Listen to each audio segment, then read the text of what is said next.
మరొక తమ్ముడు Ajit Pavan son of शिवत्याला शीला फ्रॉम उत्तर प्रदेश।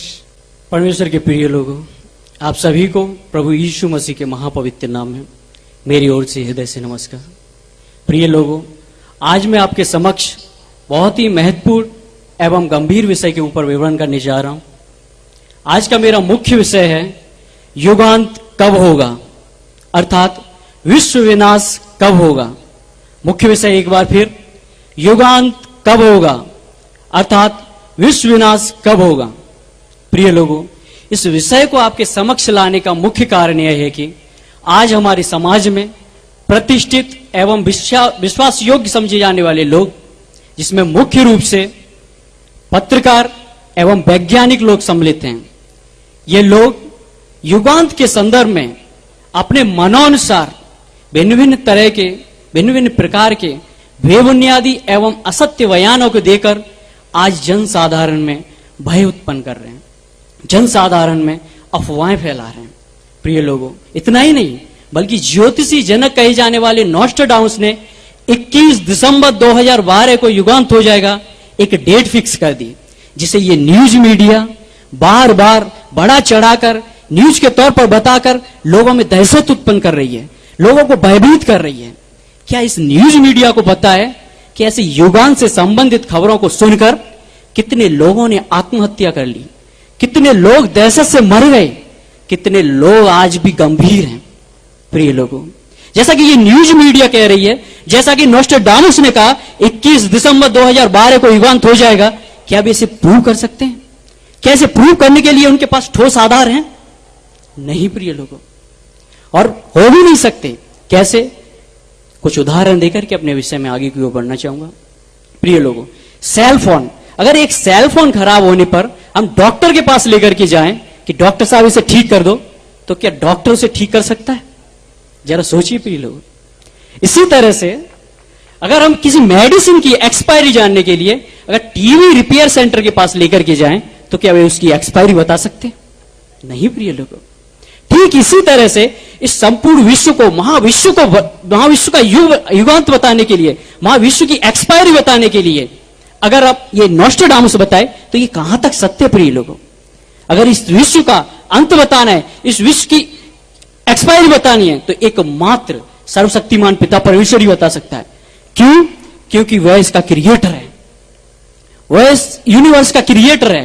अगर हम उत्पत्ति की पुस्तक उसका पहला अध्याय उसका पहला वचन देखें, जेनेसिस चैप्टर 1 वर्स 1, तो वहां पे लिखा हुआ है, आदि में परमेश्वर ने आकाश और पृथ्वी की सृष्टि की, अर्थात इस विश्व का रचयिता, इस यूनिवर्स का क्रिएटर सर्वशक्तिमान पिता परमेश्वर है।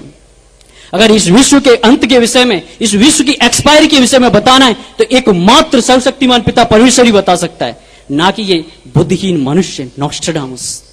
प्रिय लोगों, यहां पर सर्वशक्तिमान पिता परमेश्वर ही बता सकता है इस विश्व का अंत। फिर ये साइंटिस्ट, ये मीडिया, प्रिय लोगों, साइंटिस्ट के विषय में एक बात बताऊं, आज तक आपने इनकी महानता की चर्चा सुनी होगी, लेकिन आज मैं आपके समक्ष इनकी मूर्खता निरूपित करने जा रहा हूं। नासा के टॉप 5 वैज्ञानिकों में एक वैज्ञानिक स्टीफन हॉकिंग, उसका कहना है कि परमेश्वर ही नहीं है, దేవుడే లేడు। इस विषय पर उसने एक पुस्तक लिखी है। वहीं दूसरी तरफ पीटर हिग्स नामक वैज्ञानिक, जो परमेश्वर का कण पकड़ने की कोशिश कर रहा है, अर्थात गॉड्स पार्टिकल खोजने की कोशिश कर रहा है। देखा प्रिय लोगों, ये दोनों ही विश्व स्तरीय वैज्ञानिक हैं, लेकिन इन दोनों के विचारों में जमीन और आसमान का अंतर है। एक कह रहा है कि परमेश्वर ही नहीं है, दूसरा परमेश्वर का कण पकड़ने की कोशिश कर रहा है। दूसरा कह रहा है परमेश्वर है, मैं उसका कण पकड़ूंगा, तो एक कह रहा है कि परमेश्वर नहीं है। सोचिए प्रिय लोगों, इनकी मूर्खता कितनी स्पष्ट रूप से दिखाई देती है। फिर मीडिया, प्रिय लोगों, मीडिया एक बिजनेस है। ये मीडिया वाले समाज के लिए नहीं, पैसे के लिए काम कर रहे हैं, पैसे के पीछे भाग रहे हैं। ये मीडिया वाले कहेंगे कि तोता द्वारा ज्योतिषी भविष्य नहीं बता सकते। फिर ये मीडिया वाले तोता ज्योतिषी को अपने स्टूडियो में बुला करके उनसे पूछेंगे कि भविष्य में कौन सी राजनीतिक पार्टी जीतेगी। जरा सोचिए प्रिय लोग, इस मीडिया के विषय में कितनी मूर्ख है ये मीडिया। प्रिय लोग, ऐसी मूर्ख मीडिया और नॉस्ट्राडामस जैसे मूर्ख लोगों की बातों पर यकीन न करके आइए हम सीधा सृष्टिकर्ता से पूछते हैं कि वह युगांत के विषय में क्या कहता है। मेरे साथ निकाल लीजिए अपनी बाइबल से दूसरा पत्रस उसका 3 अध्याय उसका 10वां वचन, 2 पीटर चैप्टर 3 वर्स 10। प्रिय लोगों, यहां पे अगर हम पढ़ें तो लिखा हुआ है, परंतु प्रभु का दिन चोर के समान आ जाएगा। उस दिन आकाश बड़ी हड़हड़ाहट के शब्द के साथ जाता रहेगा और तत्व बहुत ही तप्त होकर पिघल जाएंगे और पृथ्वी और उस पर के काम जल जाएंगे। प्रिय लोगों, यहां पे सर्वशक्तिमान पिता परमेश्वर अपने वचन के अनुसार कह रहा है कि इस विश्व का अंत प्रभु यीशु मसीह के आगमन पर होगा, अर्थात प्रभु के आगमन पर ही पंचभूतों का नाश होगा और इस विश्व का भी नाश होगा। लेकिन यह होगा कब, इसके विषय में किसे पता है?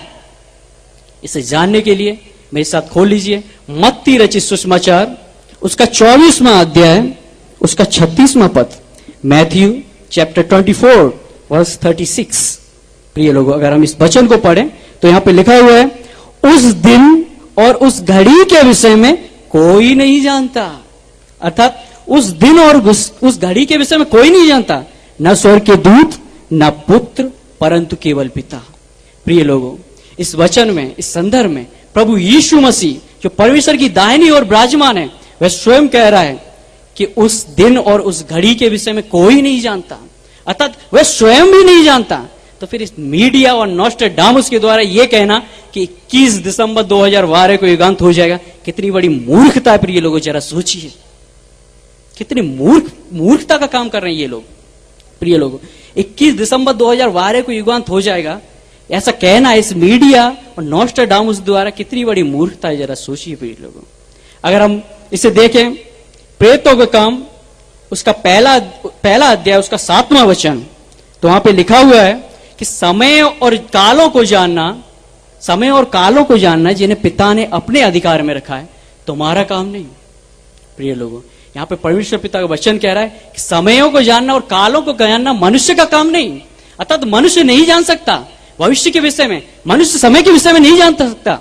अगर हम देखें नीति वचन उसका 27वां अध्याय उसका पहला वचन, नीति वचन उसका 27वां अध्याय पहला वचन, प्रोवर्ब्स चैप्टर 27 वर्स 1, तो वहां पे लिखा हुआ है, कल के विषय में डींग मत मार, कल के विषय में डींग मत मार, क्योंकि तू नहीं जानता कि आज क्या होगा, आने वाले पल में क्या होगा। प्रिय लोगों, सर्वशक्तिमान पिता परमेश्वर यहां पर चैलेंज कर रहा है कि नेड़ तिलियनि नीकु रेप तिलसा। प्रिय लोगों, अर्थात मनुष्य को भविष्य के विषय में कुछ नहीं पता, यहां सर्वशक्तिमान पिता परमेश्वर ही कह रहा है। तो फिर नॉस्ट्राडामस ने 21 दिसंबर 2012 को युगांत हो जाएगा डेट कैसे फिक्स कर दी? जरा सोचिए प्रिय लोगों, विचार करने की आवश्यकता है। अगर हम मत्ती रचित सुसमाचार उसका 24वां अध्याय उसका 44वां पद देखें, मैथ्यू चैप्टर 24 वर्स 44, तो वहां पे लिखा हुआ है, इसलिए तुम भी तैयार रहो, क्योंकि जिस घड़ी के विषय में तुम सोचते भी नहीं हो उसी घड़ी मनुष्य का पुत्र आ जाएगा। प्रिय लोगों, सर्वशक्तिमान पिता परमेश्वर अपने वचन के अनुसार कह रहा है कि यदि संपूर्ण संसार की मानव जाति 750 करोड़ है, तो 750 करोड़ मनुष्यों में से एक व्यक्ति के भी चित्त में नहीं चढ़ा होगा कि युगांत कब हो जाएगा, अर्थात तुम सोचते भी नहीं हो कि युगांत कब हो जाएगा, उसी घड़ी मनुष्य का पुत्र आ जाएगा। इसीलिए तुम तैयार रहो। कैसे तैयार रहो? परमेश्वर द्वारा दिए हुए समय में, परमेश्वर द्वारा दिया हुआ काम को करके उसकी महिमा में सहभागी होने के लिए तैयार रहो। क्यों? क्योंकि तुम नहीं जानते, तुम सोचते भी नहीं हो उस घड़ी मनुष्य का पुत्र आ जाएगा। अर्थात 21 दिसंबर 2012 के विषय में सोचते नहीं है। आज पूरी दुनिया प्रिय लोगों भयभीत है। अर्थात अगर हम परमेश्वर के वचन पर विश्वास के अनुसार कह सकते हैं, परमेश्वर के वचन पर पूर्ण विश्वास के साथ कह सकते हैं कि 21 दिसंबर 2012 को युगांत नहीं होगा, अर्थात दिसंबर 21, 2012 इज नॉट डूम्सडे। इसके बावजूद भी अगर कोई यह कहे कि 21 दिसंबर 2012 को युगांत हो जाएगा, तो ऐसे व्यक्ति को, चाहे वो मीडिया वाला हो, चाहे वो ज्योतिषी हो, चाहे वो साइंटिस्ट हो, bible open university India international की तरफ से ओपन चैलेंज, खुला ऐलान, anybody please come on the stage to prove it.